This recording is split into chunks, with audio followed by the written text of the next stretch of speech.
Joogan joutsen asento on yksi monipuolisimpia liikkeitä sinne alaraajoille, lantiolle, alaselälle, takareisille, etureisille, mutta se on aika vaikea toteuttaa, varsinkin jos on jäykkä keho. On erilaisia vaihtoehtoja ja sellaisia, mistä voi lähteä liikkeelle.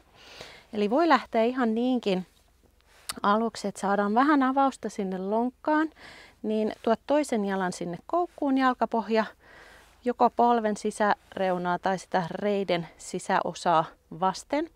Ja sieltä, jos polvi on hirveän ylhäällä, niin kevyitä työntöjä, nostoja, eli rentoutetaan, availlaan sieltä lonkasta.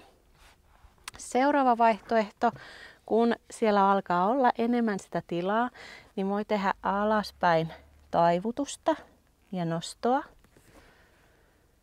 Eli vaiheittain voidaan lähteä hakemaan sitä joutsenasentoa.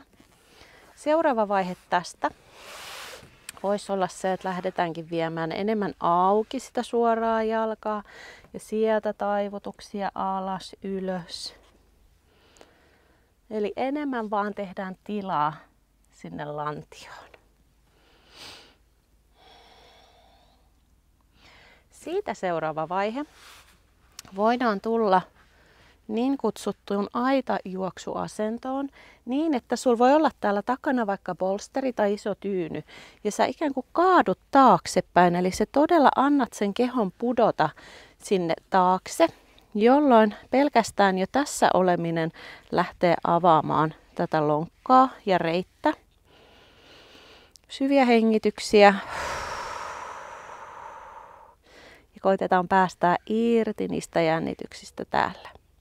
Seuraava vaihe alkaa jo olemaan sitä joutsen asennon näköistä asentoa enemmän. Lähdetäänkin tuomaan sitä painoa täältä takaa eteen ylös. Tämäkin voi riittää tässä kohtaa.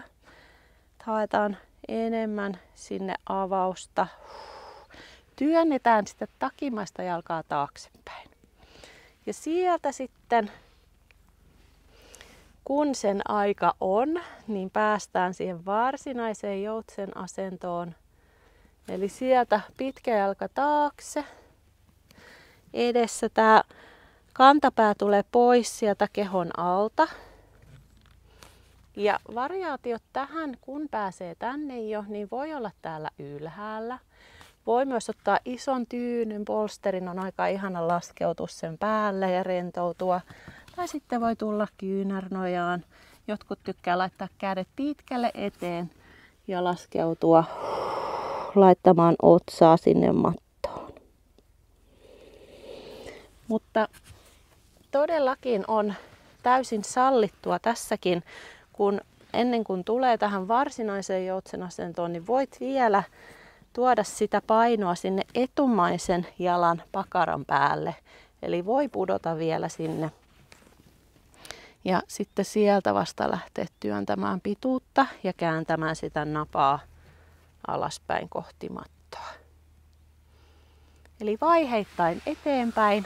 Tämä on todella ihana liike sitten, kun sitä pääsee tekemään vähän syvemmin.